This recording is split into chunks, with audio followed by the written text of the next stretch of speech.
یکی به ناخون فرزند زار، یکی از فرزند بیزار. نفری که در حسرت فرزند است و نفری هست که از فرزند بیزار است. بسیار دستوریکان ما، خواهرکای ما، دادرکای ما در حسرت دیدار پدر هستند، در حسرت مهربانی مادر هستند، ولی از آنها دور هستند، یعنی که در مکتب اینترنت ها هستند و برای چی ما رفته آنها را خبر نمیگیریم.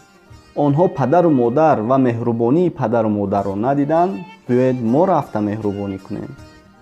یعنی این هم وظیفه هر یکی ما است. ما هم میتوانیم رفته آنها را مهربانی کرده دوستداری کنیم. یکی از ثواب‌های بزرگ انا همین است، سر یتیم را سیله کردن. هر کی خنداند یتیمی خسته را، باز یابد جنتی در بسته را. عائله‌هایی که سالیان زیاد انتظار صدای طفل در خانه خود هستند، ولی متاسفانه بعضا والدینی که نصیبشان طفل میگردد، آنها کودکان خود را آورده در چنین مکتب اینترنت ها میگذارند و سالیان زیاد خبرشان نمیگیرند. بله، درست است. السلام علیکم پدران، مادران، برادران و خواهران عزیز، خوش آمدید به کانال همنوا. با شما هستم علی اکبر. در شبکه‌های اجتماعی می‌داریم در تمام موضوع ویدیو هست. در حقیقت ما برای چی یتیمان رو خبر نمیگیریم که در همه شهر و ناحیه ها مکتب اینترنت هست. دوستان عزیز، این نوار یکی از نوارهایی هست که با هم ثواب میگیریم. بیایید یکم همین ویدیو را دستگیری میکنیم، در تمام شبکه‌های اجتماعی پهن میکنیم و برای یتیمانی که مکتب اینترنت را تمام کردند و علاقه در دیگر بیرون از تاجیکستان هستند که من یک بار یتیم خانه رفتگی بودم، ویدیوش رو موندم، یک نفر نویست که من انا همینجا کلان شدم. یعنی که برای انا همون نفرانی که در یتیم خانه کلان شدن و عین حال در یتیم خانه نیستن، برای انا همون ها دیدن یکم در ویدیو لایک میگذارید، نزدیکانتون رو هم گپ زنید در همین ویدیو لایک مونن، چون که با اونها هم رود و اونها تماشا کنن. موضوع بسیار موضوع مفید، یعنی فایده‌ناک برای تمامی مردم تاجیک. دوستان عزیز، امروز یک موضوع رو گرفتم که در حقیقت ما احتیاج داریم به انمخ نوارها، چون که آنها رو ما نمیخواهیم که تنها گذاریم. یکی به ناخون فرزند زار، یکی از فرزند بیزار. نفری که در حسرت فرزند است و نفری هست که از فرزند بیزار است. یکی از ثواب‌های بزرگترین انا همین است که سر یتیم را سیله کردن. نفرانی هستند که در حسرت دیدار مادر هستند. نفرانی هستند که در حسرت دیدار پدر هستند. مهربانی پدر و مادر را میخواهند. در یتیم خانه ها ما هم یکی از برادران انا همون خواهران یا اینکه دادرانی که در مکتب اینترنت هستند از انا همون ها هستیم. یعنی که آنها تنها نیستند، ما همیشه در پهلوی یتیمان هستیم. حداقل یک 4 کس 5 کس شده، اگر یک کس توانایی نداشته باشه، 4 کس 5 کس برادران اپا خواهرها هستند، نفرانی که دستشان میرسد. شما میتوانید که در همون مکتب اینترنت ها یک مال، یک چاروای را، یک گوسفند را در آنجا ضبط کنید. آنها پدر و مادر و مهربانی پدر و مادر را ندیدن، باید ما رفته مهربانی کنیم. یعنی این هم وظیفه هر یکی ما است. به این خاطر همه جا پهن میکنیم، نزدیکانتون گپ زنید، در همین ویدیو لایک گذارن، ویدیو رو سر میکنیم. بسیاری اونها هرچند که پدر دارن، مادر دارن، یکی از طرف ها زنده باشد هم از آنها کسی خبر نمیگیرد. آنها بسیار میخواهند که در محیط عائلوی تربیه یابند. آنها از نزدیکان و از پیوندان خودشان بسیار انتظاری میکشند، میخواهند که به یادت آنها بیایند. میوه عمر انسان فرزند است، ولی متاسفانه امروزها برخی از والدان از اصل این واقعیات بیخبرند.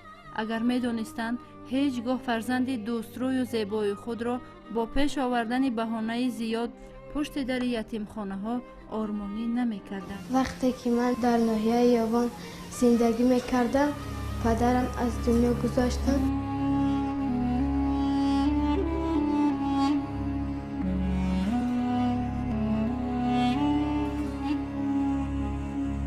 کانال خزینه معرفت یکی از کانال های هست که با اویله های خود میتوانید در آنجا بهترین قصه ها و حکمت ها رو گوش کنید. در حقیقت فرزندان باید از این کانال عبرت گیرند. از حیات پیغمبرمون و از تمام نازکی های اسلامی باید ما خبردار باشیم. با همین خاطر شما رو دعوت میکنم به شبکه خزینه معرفت که سلکه‌اش رو در اپیسن ویدیو و در جای کامنتاری موندگیم حتما در آمده ابونه شوید. قصه ها و حکمت های هست که در حقیقت همه ما را گریان میکند.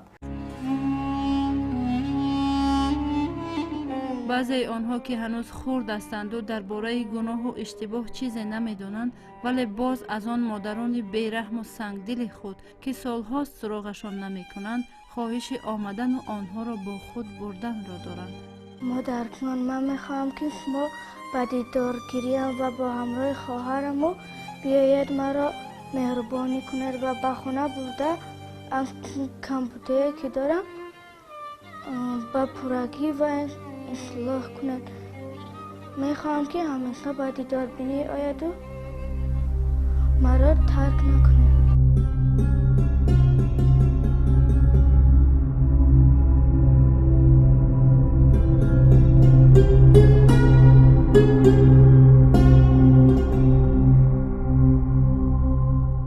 هر یک مربی تمام قوای خود را صرف می نماید تا باشندگان این مکان امید و آرمان، یتیم و تنها بودن خود را احساس نکنند.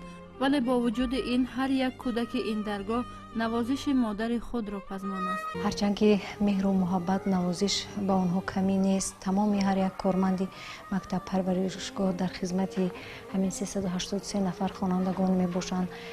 عین زمان در اینجا 106 نفر کارگر کار و فعالیت میکنند و هر یک تا آن با نوازش، با مهربانی با کودکانی مکتب ما معامله میکنند، مناسبت میکنند. اما آنها بسیار انتظار میشوند که از محیط اویلوی خودشان دانند که پدر و مادرشان و که پدر در علیحدگی، مادر در علیحدگی که در حیات باشد از روزگار و زندگی آنها خبردار شدن میخواهند.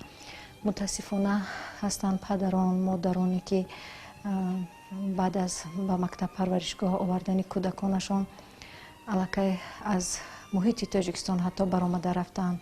این دلی پورا پورا گو میزند دوباره نزدی منی بیچاره. مادر من آمدم گل فروشان ندلازیم نیست، دسترخوان ندلازیم نیست، دوتا نان ندلازیم نیست. مادر من آمدم گل نزدی همسایه هایم آمدند آبرویم علم علم میگویم. مادر من آمدم گل پشت در نمایان شو، تک تک کنان پنهان شو، پس من بینم خندان شو. مادر من آمدم گل صورتت را دوست کردم، به دیوار درست کردم، برایت قند روست کردم. مادر من آمدم گل، مادر من آمدم گل دو سه روزم مهمانم، ای نور دیدگانم بیا تو را پزمانم. مادر من آمدم گل، مادر من آمدم گل. یک شب آن رنج که مادر کشید با دو جهانش نتوان برکشید. ایا مادر بیرفتی در جوانی، برایم سرد گشته زندگانی. کجا شد خنده و مهر و صدایت، کجا شد آن نگاه پرصفایت.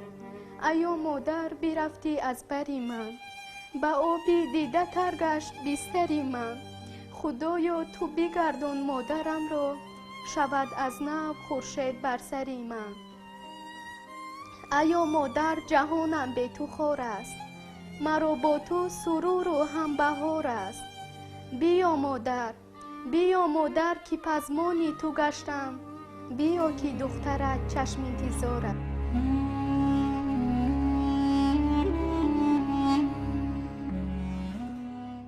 وقتی فرزند بیمار می شود، اولین شخصی که غمگین می گردد مادر است.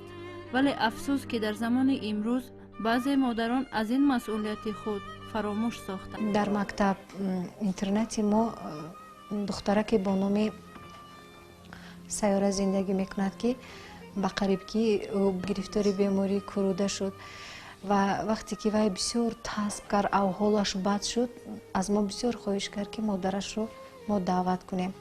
ҳарчанд ки борҳо занг задем, мутаассифона модараш наомад. ҳамитар мо ба беморхонаи марказӣ бурдем сайёрахонро ва дар он ҷо ҷарроҳӣ кардан. бегоҳӣ ки сайёра ҷарроҳӣ кардан, модараш омад, шаб ҳамроҳаш истод ва боз рафт. ҳамин тавр 6 моҳ паси дигар омад. вақте ки баъд аз 6 моҳ модараш омад, хост аз қабулгоҳ дарояд, сайёра бисёр додувой кард, бисёр эътироз баён кард ки дигар модараша дидан намехоҳад, чунки вай дар ҳамон даврае ки бисёр вазнин буд, бисёр вазъи саломатиаш бад буд, мехост ки ақаллан 1 ҳафта 3 рӯз ҳам бошад, модараш ҳамроҳаш истад. лекин мутаассифона сабаб дар чӣ бошад, модараш наистод ҳамроҳи вай. дар вақте ки вай ҷарроҳӣ карданд, ҳамроҳаш наистод. бо дастгирии ҳукумати мамлакат тарбиятгирандагони ин макон аз ҳеҷ чиз танқисӣ намекашанд ва ба гуфтаи масъулин дар соли 2018 таъмири хонаи интернат аз тарафи ҳукумати кишвар дар назар гирифта шудааст. ин аст ки ҳар замон наврасон аз пешвои миллат сипосгузорӣ мекунанд. ман хонандаи мактаб интернати ҷумҳуриявии кӯдакони ятим дар ноҳияи шаҳри нав манижа ҷамолиддин ҳастам. таи 9 сол мешавад ки дар ин мактаб таҳсил менамоям. миннатдориамро ба асосгузори сулҳу ваҳдати миллӣ, пешвои миллат муҳтарам эмомалӣ раҳмон менамоям ки ӯ моро намегузорад ки мо бесарпаноҳ буданамонро эҳсос намоем. бо ятимон ҳамнишин бош, аз ғурурат дур шавӣ, дасти хайратро кушоӣ, назди ҳақ манзур шавӣ. ман мехоҳам дар оянда рӯзноманигор шавам ва тоҷикистони ҷоноҷони худро боз ҳам зебову обод гардонам ва барои гулгушкуфоияш саҳми арзандае гузорам. модароне дорем ки дар туркия зиндагӣ мекунанд, дар москва зиндагӣ мекунанд, умуман дар шаҳрҳои абарқудрати дунё зиндагӣ мекунанд, лекин ба оидати фарзандонашон намебиёнд. хонандагони мо бисёр хонандагони боодоб мебошанд, дониши хуб доранд, меҳрубон мебошанд, дар тамоми чорабиниҳои ноҳиявии ҷумҳуриявӣ иштирок мекунанд, саводи бениҳоят хуб доранд, мунтазам аз рӯи худ кор мекунанд, дониш меомӯзанд. мутаассифона касе надоранд ки аз ин бурду бохти шогирдони азизи мо бохабар бошанд. канали мо дар сомонаи YouTube ҳамнаво обуна шав ва аз видеоҳои нав бохабар бош.